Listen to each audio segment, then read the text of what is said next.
ఒక్క మనిషి ఒక్క నిర్ణయం మొత్తం ప్రపంచాన్ని తలకిందులు చేసింది. చైనా అడ్డుపడింది. భారత్ చాలా సైలెంట్ గా ఉంది. యూరప్ మొత్తం వద్దని అరుస్తుంది. అయినా ట్రంప్ ఆగలేదు. ఏప్రిల్ 13, 2026 ఈ రోజు అమెరికా నౌకాదళం ప్రపంచంలోనే అత్యంత ప్రమాదకరమైన సముద్ర మార్గాన్ని దిగ్బంధించింది. ఎందుకు, ఏం జరిగింది, ఈ వీడియో చివరి వరకు చూడండి. మొదట ఒక విషయం అర్థం చేసుకోండి. స్ట్రైట్ ఆఫ్ హార్మోజ్ ఈ జలసంధి ఇది ఒక చిన్న సముద్ర దారి ఇరాన్, ఒమాన్ మధ్యలో ఉంటుంది.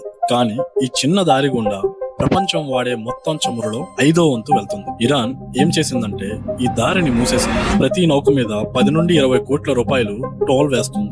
డబ్బులు కట్టకపోతే దాటనివ్వం అని కూడా చెప్తుంది. పాకిస్తాన్ లో శాంతి చర్చలు అమెరికా అండ్ ఇరాన్ మధ్య జరిగింది. కట్ చేస్తే ఆ చర్చలు ఫెయిల్ అయింది. ఆ నెక్స్ట్ డే మార్నింగే ట్రంప్ తన సోషల్ మీడియా అయిన ట్రూత్ సోషల్ లో పోస్ట్ చేశాడు. ఏమని? యుద్ధంలో ఇరాన్ నౌకలు సముద్రపు అడుగున పడ్డాయి.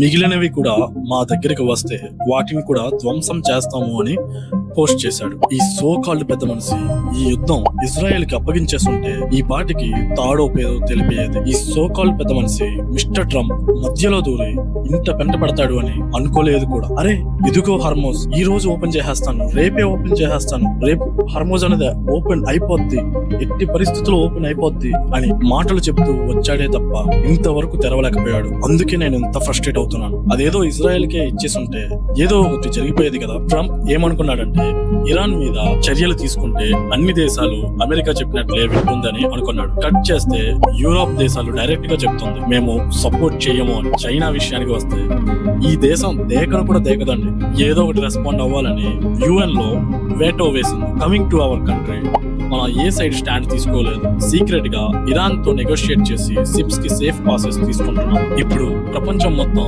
ఏప్రిల్ 22 కోసం ఎదురు చూస్తుంది. ఈసారైనా ట్రంప్ ఈ స్ట్రైట్ ఆఫ్ హార్మోజ్ ని ఓపెన్ చేస్తాడా లేదా అని నా డౌట్ అండి. ఎందుకంటే ఇప్పుడు ఎటువంటి చర్చలు లేవు. ఇరాన్ పూర్తి యుద్ధ సన్నద్ధతలో ఉంది. అమెరికాకు ఏ మిత్ర దేశాలు తోడుగా రావట్లేదు.